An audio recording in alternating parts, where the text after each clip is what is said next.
Hello, this is Kristina Stepanova, and today I will present an in-depth literature review on influenza virus research, the most common acute respiratory infection caused by influenza A, B, C, and D viruses. Because influenza A is the only virus known to cause both seasonal influenza epidemics and global pandemics, worldwide, we will focus on influenza A. Influenza A is the genus of the virus family Orthomyxovirus. Orthos, myxa, and viral are Greek words for straight, mucus, and virus. Influenza is one of the most common infectious respiratory illnesses. Known to men, the virus spreads rapidly through communities in outbreaks. Influenza D virus infect pigs and cattle, but have not been observed in humans. Influenza C generally causes mild symptoms and is not known to cause pandemics. Two forms of influenza occur globally. There's epidemics and epidemic influenza caused by influenza A and B viruses, and then sporadic pandemic caused by influenza A virus. The pandemic of 1918 caused by H1N1 influenza is considered one of the most severe to date. Its devastating impact is very well studied and discussed in the literature. The 1918-1919 influenza pandemic killed more people than any other disease outbreak in history, with an estimated death toll of over 21 million people around the globe. However, since no reliable information about total cases existed at that time, the overall figure is impossible to obtain, and some research estimated the death toll to be over 50 million and possibly as high as 100 million. And that 1/3 of the world's population at the time was infected during that pandemic. The pandemic of 1918 was not the first pandemic, of course, nor was it the most lethal. The influenza virus has been recognized since the 16th century.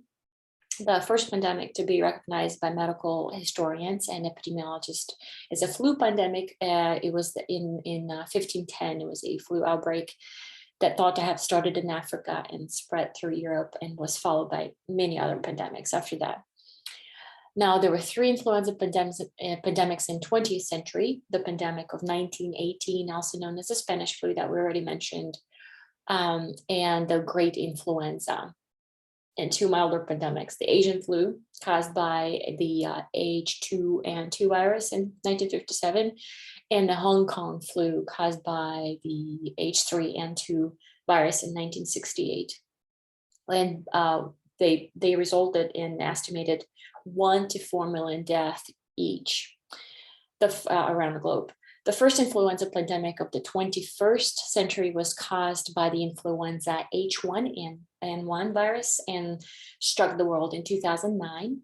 That pandemic caused between 100,000 and 400,000 deaths globally, triggering the development of the first pandemic vaccine, which was deployed in multiple countries. Influenza is an acute viral disease of the respiratory tract characterized by the sudden onset of fever, chills, sore throat, congestion, myalgia, headache, cough, weakness, and inflammation of the upper respiratory tract and trachea.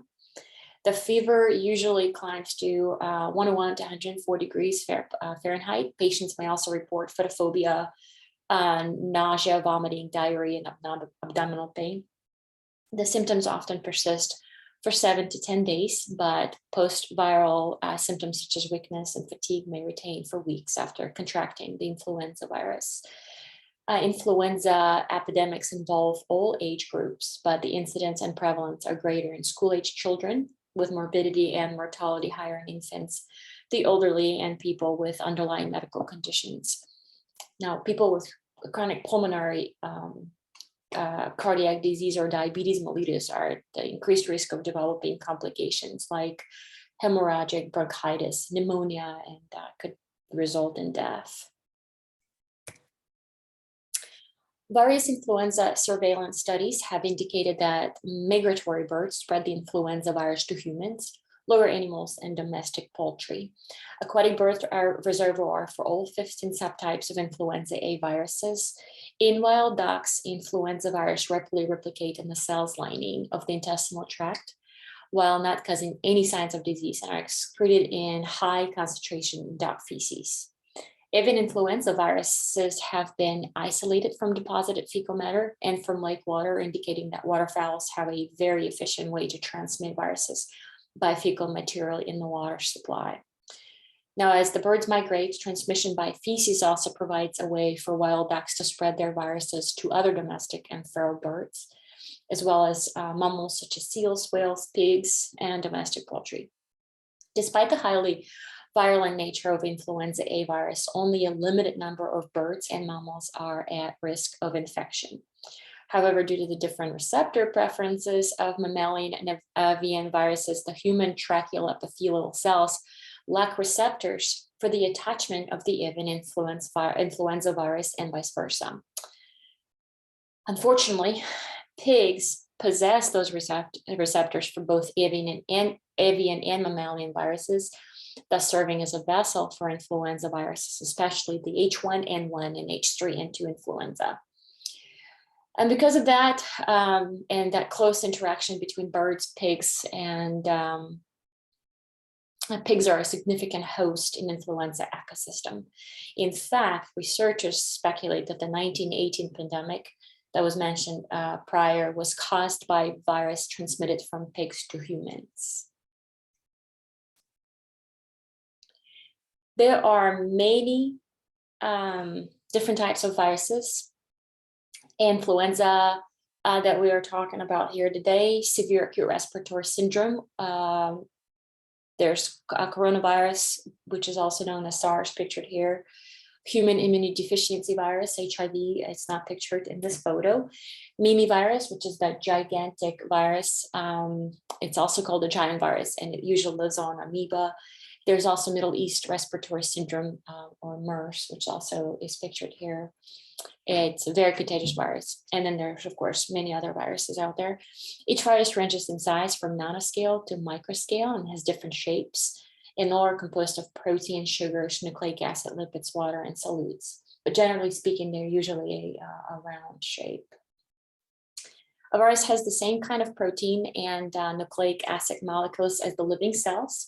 However, since viruses depend on the host cell for the raw materials and energy necessary for biochemical activities, such as replication and spread, some research argue that viruses are simply non-living parasites of living metabolic systems. One of the reasons for the persistence of the influenza virus is its structure and its ability to mutate. The helically symmetric nucleocapsid consists of nucleoprotein and multiple genomes of single-stranded antisense RNA in 8 segments. And that's the genetic material containing instructions for making new viruses. The virus is enclosed in a lipid envelope derived from the plasma membrane of the infected host cells during the replication process. So it's practically stealing that plasma membrane from the host.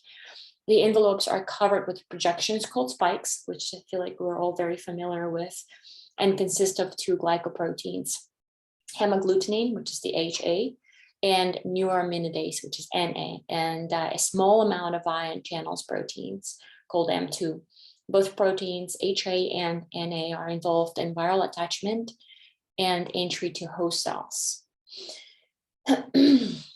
The HA and NA antigens undergo genetic variations, and that is pretty much the basis for the emergence of new strains and mutation.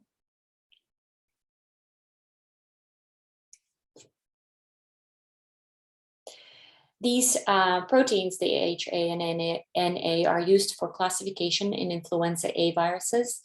The name of a virus starts with the virus type, followed by the place, the virus, wherever a virus was isolated, followed by the virus strain number, the year it was isolated, and finally the virus subtype.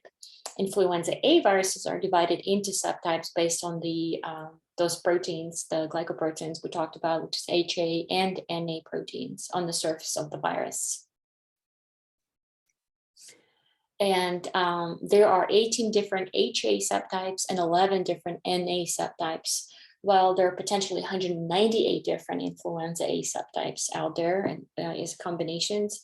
Only 131 subtypes have been detected in nature today.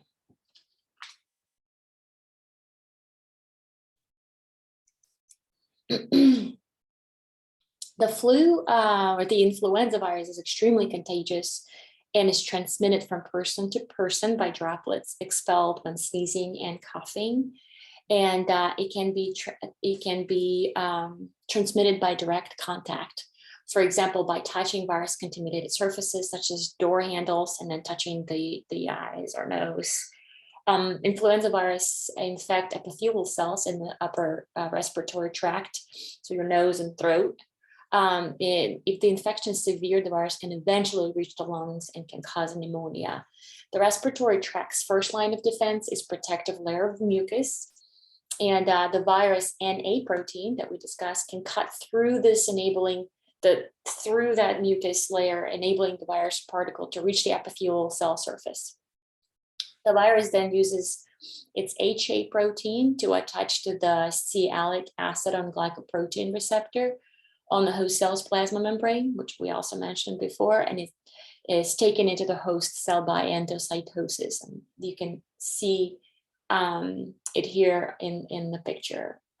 It's a pretty cool picture, actually. And this right here is a good illustration of influenza virus and how it enters a cell and then replicates through endocytosis.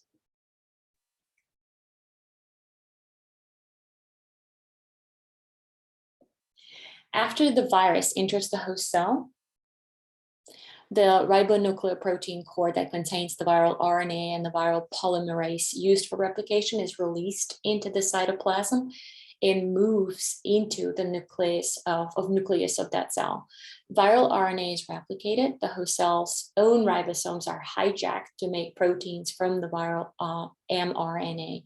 And new copies of the RNA genome are shuttled out of the nucleus and up to the plasma membrane, where they combine with the newly made viral proteins and bud out of the cell's plasma membrane, acquiring their envelope in the process. Finally, using the NA protein to cut themselves away from the infected cells by budding, the new variants move away to infect other healthy cells.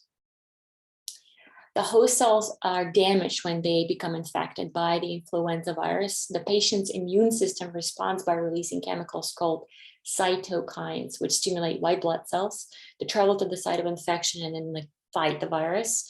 And most of the symptoms that we're experiencing when we're sick or infected by the influenza or have the flu is actually caused by our own body's immune response. And when the NA protein of influenza breaks down the mucus lining of the epithelial cells, the protection that we have from pathogens, it leaves the cells more susceptible to other infections like bacteria, which also could potentially cause pneumonia.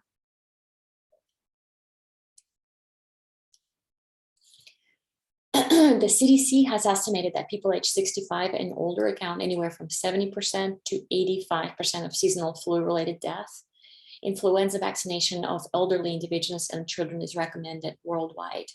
However, with advancing age, the innate and adaptive immune responses gradually deteriorate, resulting in a reduced capacity to respond to infection and immunization. And it limits the vaccine's effectiveness, which is quite ironic because that's when you need it most. Moreover, accurate assessment of the seasonal impact of influenza on mortality is kind of difficult to measure. Finding a way to estimate year after year can be challenging and can lead to contradictory numbers. And although immunization remains the most important preventive measure to approach influenza among the elderly population, the data show that the traditional prevalent inactivated vaccine effectiveness for reducing mortality really varies, all the way from 4.6% to 52% effectiveness. The imperfect efficacy of seasonal influenza vaccine is often blamed on antigenic mismatch, so that mutation of the virus, and most research suggests that more rigorous studies are needed in order to protect the population, especially the elderly. While vaccines against influenza continue to be the primary means for preventing the virus, antiviral therapy can serve as a great addition to vaccination and controlling the impact of the disease.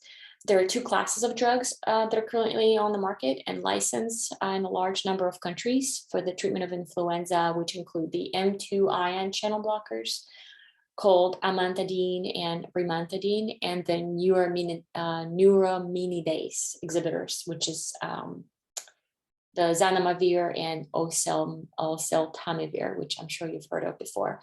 Many studies confirm that the antiviral medications are an important adjunct to the influenza vaccine in the control of influenza, and that the antiviral treatment is highly recommended as soon as possible for any patient with suspected or confirmed influenza.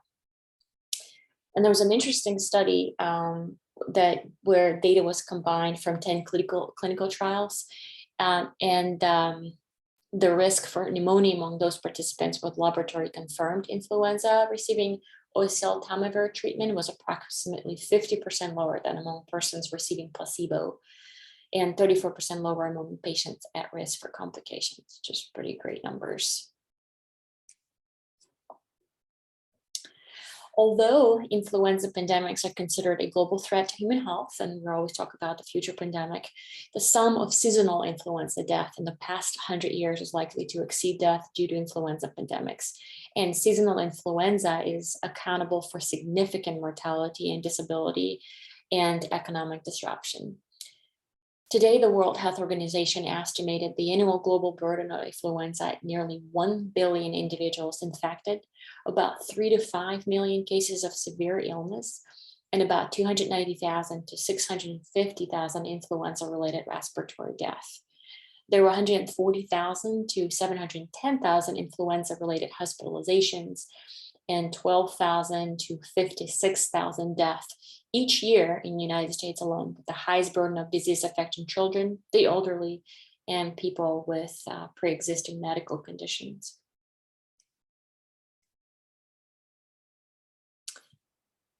It is important to look at vulnerability through the lens of the social determinants of health, in addition to the medical risk of complication when it comes to influenza.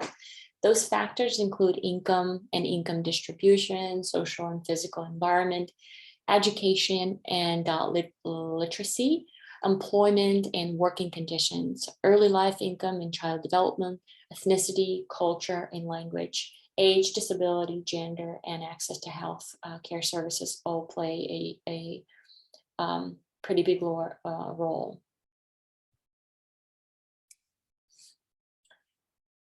To monitor and control the spread of influenza, the WHO, the World Health Organization Global Influenza Surveillance and Response System was established in 1952. The mission of global influenza surveillance and response system is to protect people from the threat of influenza by functioning as a global mechanism of surveillance, preparedness, and response for seasonal pandemic and zoonotic influenza.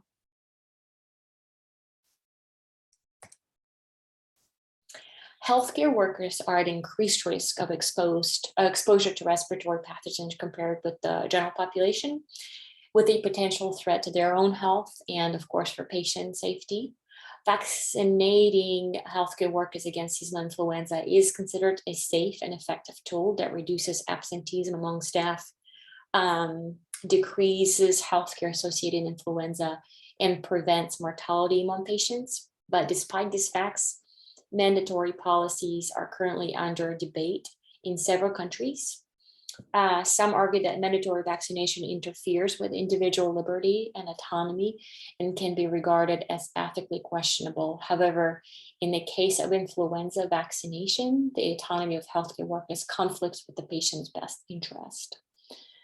And what's important to note, it's a lot more common to be vaccinated or have a mandatory vaccination against influenza at a hospital as a healthcare provider in the United States than in Europe. The numbers were, I believe more people are vaccinated. About 60% of people, of healthcare professionals are vaccinated here in the United States in most hospitals and clinics, and only 40% are vaccinated in European countries.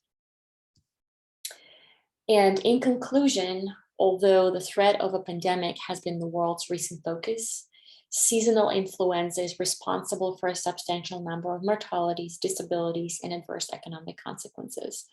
Although the effectiveness of a vaccine for reducing mortality varies from 4.6 to 52%, and the outcome is inconclusive, getting vaccinated for influenza is a small measure to take when it comes to protecting those around you. And my husband's grandma passed away from influenza a few years ago. She was 98 and she was doing really well. Very clear, just a fantastic lady. You could play cards with her. She read all the books at 98 and it was quite fascinating, actually. And it's influenza that took her life a while at a assisted living facility. And for us and my husband's family, a 4.6% chance of her still being here with us today is enough to convince us to get vaccinated and protect those around us. Thank you so much. I appreciate your time. This is Kristina, and this is the end of my presentation. Have a great day. Bye-bye.